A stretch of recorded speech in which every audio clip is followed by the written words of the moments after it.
Hola amigos! I'm still out here by the cedar tree enjoying reading Magic's Treehouse. This is book number 11, Lions at Lunchtime. Thanks to Mary Pope Osborne, we can share this book. So, I'm wondering if you remember what was happening at the end of chapter 4. Here's the picture. Do you remember? Oh, that sticky mud. First Annie, then the wildebeest. Wonder what's going to happen in chapter 5. Capítulo 5 is called Ha Ha. Página 26.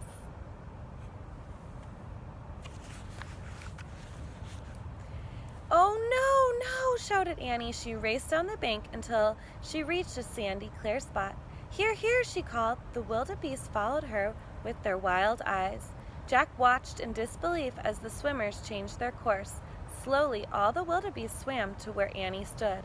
She waved them in like a traffic police person. Jack grabbed his backpack. Annie, he cried, let's go before we get trampled. Keep it up, she shouted to the wildebeest as she took off after Jack.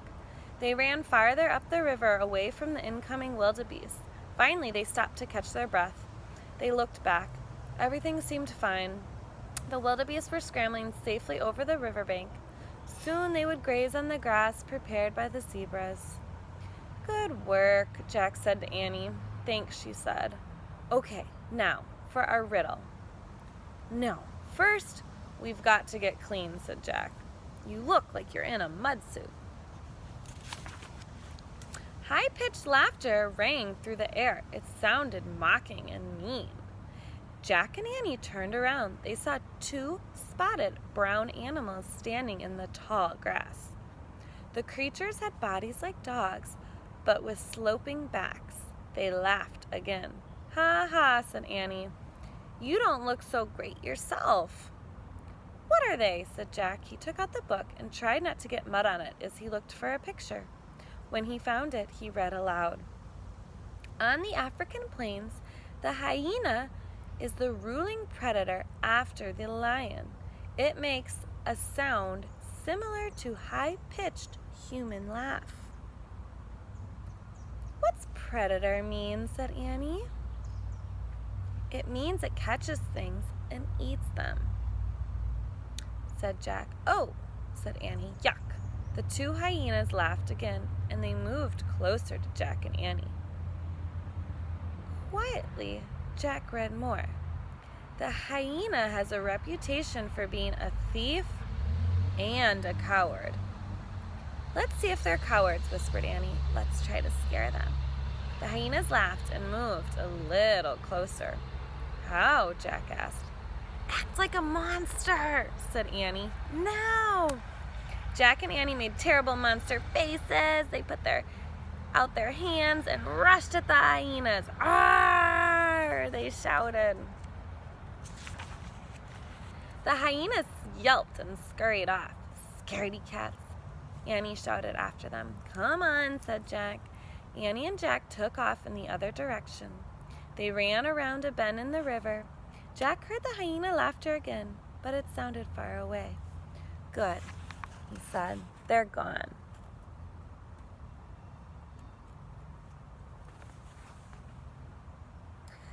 Hey, maybe we can wash over there, said Annie. She pointed to the edge of the forest. There was a small pond surrounded by tall grass. Zebras were drinking the water. Yes, said Jack, if it's safe enough for them to drink. The zebras ignored them, though, as they walked toward the pond. When they reached the edge of the water, Jack set his heavy pack down in the dry grass. He glanced around. No lions were in sight, but he heard something. On the far side of the pond, something very big was coming out of the trees. Wonder what it is. Chapter 6, Spick and Span. Page 33, Página 33.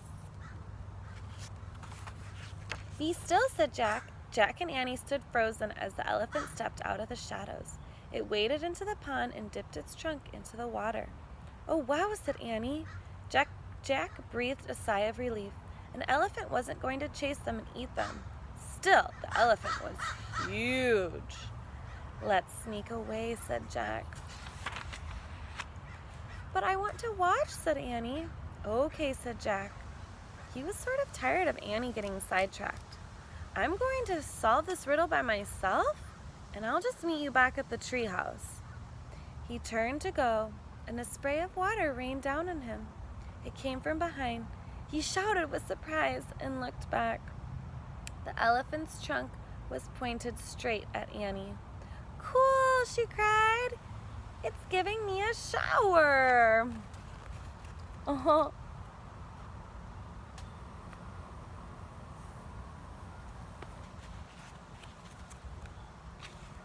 The elephant sprayed her again, then again.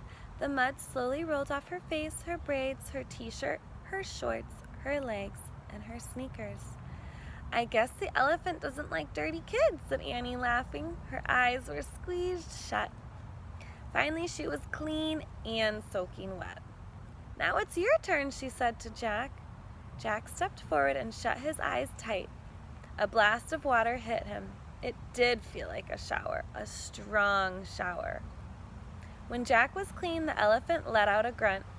Then he started to splash himself with the water. "Thanks," said Annie. "Yes, thanks," said Jack. "I'm spick and span now," said Annie. "When the sun dries me off, I'll be like new." "Good," said Jack. "Now we can get serious." He picked up his heavy pack. "We have to figure out the answer to the riddle so we can leave this place before we run into any real trouble." He looked around nervously. Where are the lions, he wondered. A small bird flitted near his head. "Hi," Annie said to the bird. Jack turned back to her. "According to the riddle, we're looking for something gold and sweet." "What do you want?" Annie asked the bird. The bird twittered and flew around Jack and Annie. Its feathers were dull gray, but it had a bright and happy manner. "Annie, listen to me, not the bird," said Jack. The bird kept fluttering around them. "She's trying to tell us something," said Annie. Jack let out a long sigh. "Oh, you're driving me crazy today," he said. "But I feel like she needs our help," said Annie. "Maybe her babies fell out of the nest?" "Annie, I'm sorry to say, but you can't save every animal in Africa." "This bird is important," said Annie. "Trust me." The bird darted toward the trees. It landed on a branch and cocked its head at them. "She says, follow." The bird headed into the forest. Annie started after it. "Don't go in there," said Jack. "You might run into—" There was no need to finish. The bird and Annie had disappeared into the trees. "A snake or a lion," Jack said to himself. "Come on," called Annie. Jack moaned. He pulled on his pack and ran. The peanut butter jar thumped against his back. And that's the end of chapter 6. Thanks for joining me, friends. We'll continue with chapter 7 in the next video. Wonder what work you'll choose next? When you've decided, you can put your hand on your heart. Talk to you soon.